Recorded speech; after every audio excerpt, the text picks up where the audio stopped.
जनता party जो भली वैमैत्रिक मनोभाव ताकू घोर निंदा आम विजु जनता दल तरफ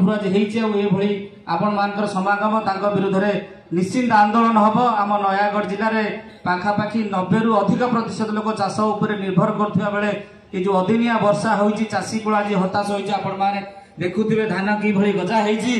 सरकार कौ भली कुंभ निद्रा शोची उठाई